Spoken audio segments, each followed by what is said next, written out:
Well, growing up, my parents had pretty high expectations. I felt like they wanted me to be a good girl. They wanted me to be quiet and still and calm and not say too much, not say the wrong thing. And so I tried very hard to be a good girl, and I was very compliant and obedient as much as I could be. I always felt like I think my mother would tell you the same thing. However, my family, my parents would often take myself and my little sister wherever they went. And so there was one time when we went to someone's house, and we were all very close. And I fell asleep. It got late at night, maybe 10, maybe after 10, I'm not sure. The woman of the house put me in her bed, in their bed. After a while, large grown man, the man of the house, came in, and he did dirty, ugly things to me. Things I had no idea what was going on. I had no idea what was happening or why, and I tried to resist, but I was too little and I was too weak.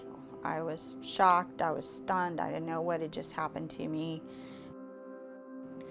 When I was about 19 years old, I met a beautiful young man, and we started going out, and we fell in love, and we went out for a few years. However, there was something missing in that relationship, something very significant, and so I broke up with him. However, I loved him, and I went through a state of a lot of sadness and sorrow.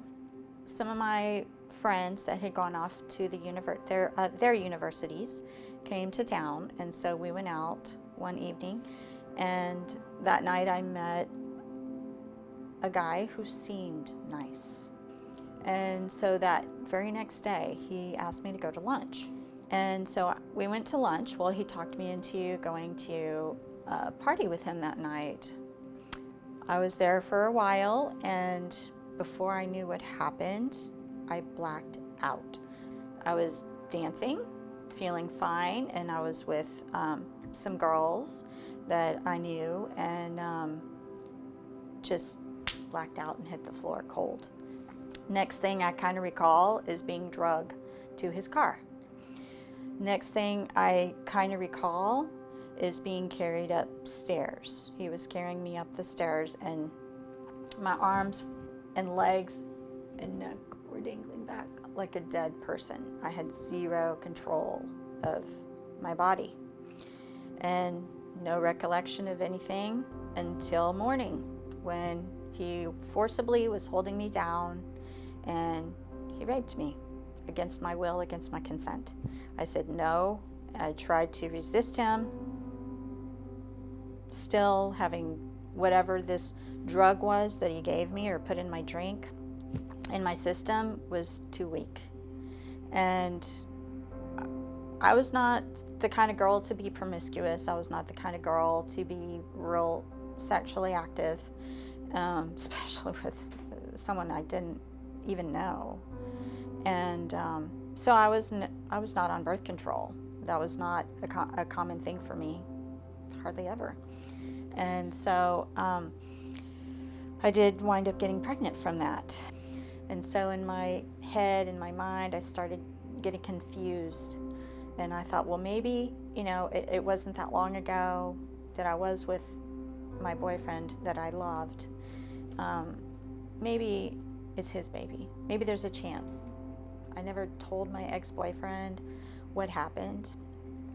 I didn't tell him that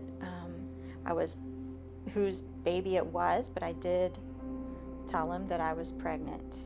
But it wasn't a good response. I was looking for some type of support. That support wasn't there.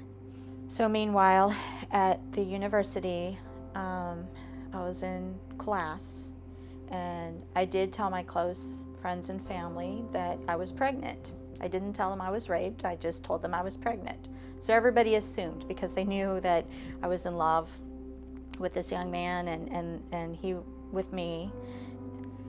When I told my friend, she looked back at me and she told me, And she had been in a long-term relationship, and she was actually engaged to be married to this young man that she was in love with. And so she told me she had just had an abortion, and that her and this young man had the baby together, but they chose not to have it. And she said, it's just a cluster of cells. That really stuck with me. That seed really grew as she watered it with her words and her information and her advice.